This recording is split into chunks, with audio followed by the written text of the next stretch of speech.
এই যে সুধীন, আসো আসো, সকালবেলাটা তোমার লাগে গল্প কইরা ভালোই কাটবো।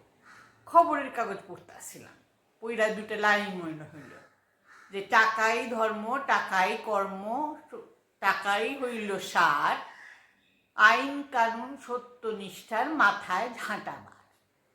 খবরের কাগজ খুইলা তো খালি খারাপ খবর, কি কম। এইটা আপনি যা বলেছেন কানুদা, তো আপনার শরীরটা তো খুব ভালো দেখছি না, আপনি একটু মর্নিং ওয়াকে যান না কেন?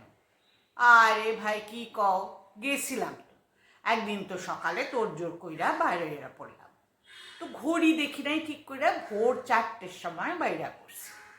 ওমা রে, ভিক্টোরিয়ার কাছে গিয়া দেখি রাজবেশে 4জন পুরুষ দাঁড়ায় আছে।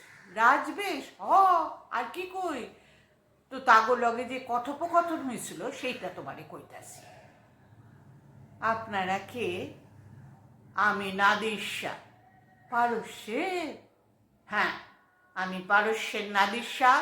আমার ডান দিকে তৈমুর লং, বাঁ দিকে সুলতান মাহমুদ, আর ওই যে দূরে দাঁড়িয়ে পাইপ টানছেন উনি হলেন ওয়ারেন হেস্টিংস।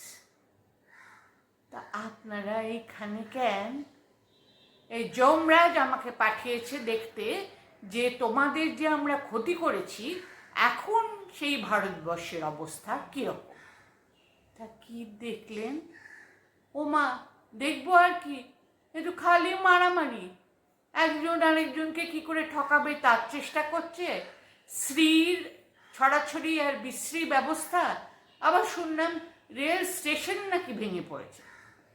এই সবের কাছে আমরা যে সব ক্ষতি করেছি তা তো অতি নগণ্য। তা যা কইছেন, তা যা কইছেন। দেখো কানুদা, এই যে খবরের কাগজ খুলে স্পোর্টস পেজটা পড়ছি, দেখো আগে আমরা অলিম্পিকে সোনা পেতাম, এখন তো তাও প্রায় যায় যায় অবস্থা। চিন্তা কইর না, আমি অলিম্পিক কমিটিতে একটা চিঠি দিছি, সেই চিঠিতে একটা নতুন আইটেম ইনক্লুড করার কথা কইছি।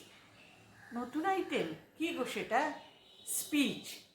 স্পিচ গত অলিম্পিকে 400 মিটার কভার করতে যে রেকর্ড টাইমিং হয়েছিল তাই থেকেও কম সময়ে আমাগো দেশের নেতারা দল বদল করে। আইজ দেখতাছি এই দলের হইয়া একটা স্পিচ দিতেছে, ওমা পরের দিন টিভি কইলে দেখি অন্য দলের হইয়া স্পিচ দিতেছে। এই লিগে এই আইটেম যদি ইনক্লুড করা যায় তাহলে আমাগো অলিম্পিকে সোনা কেউ মারতে পারবে।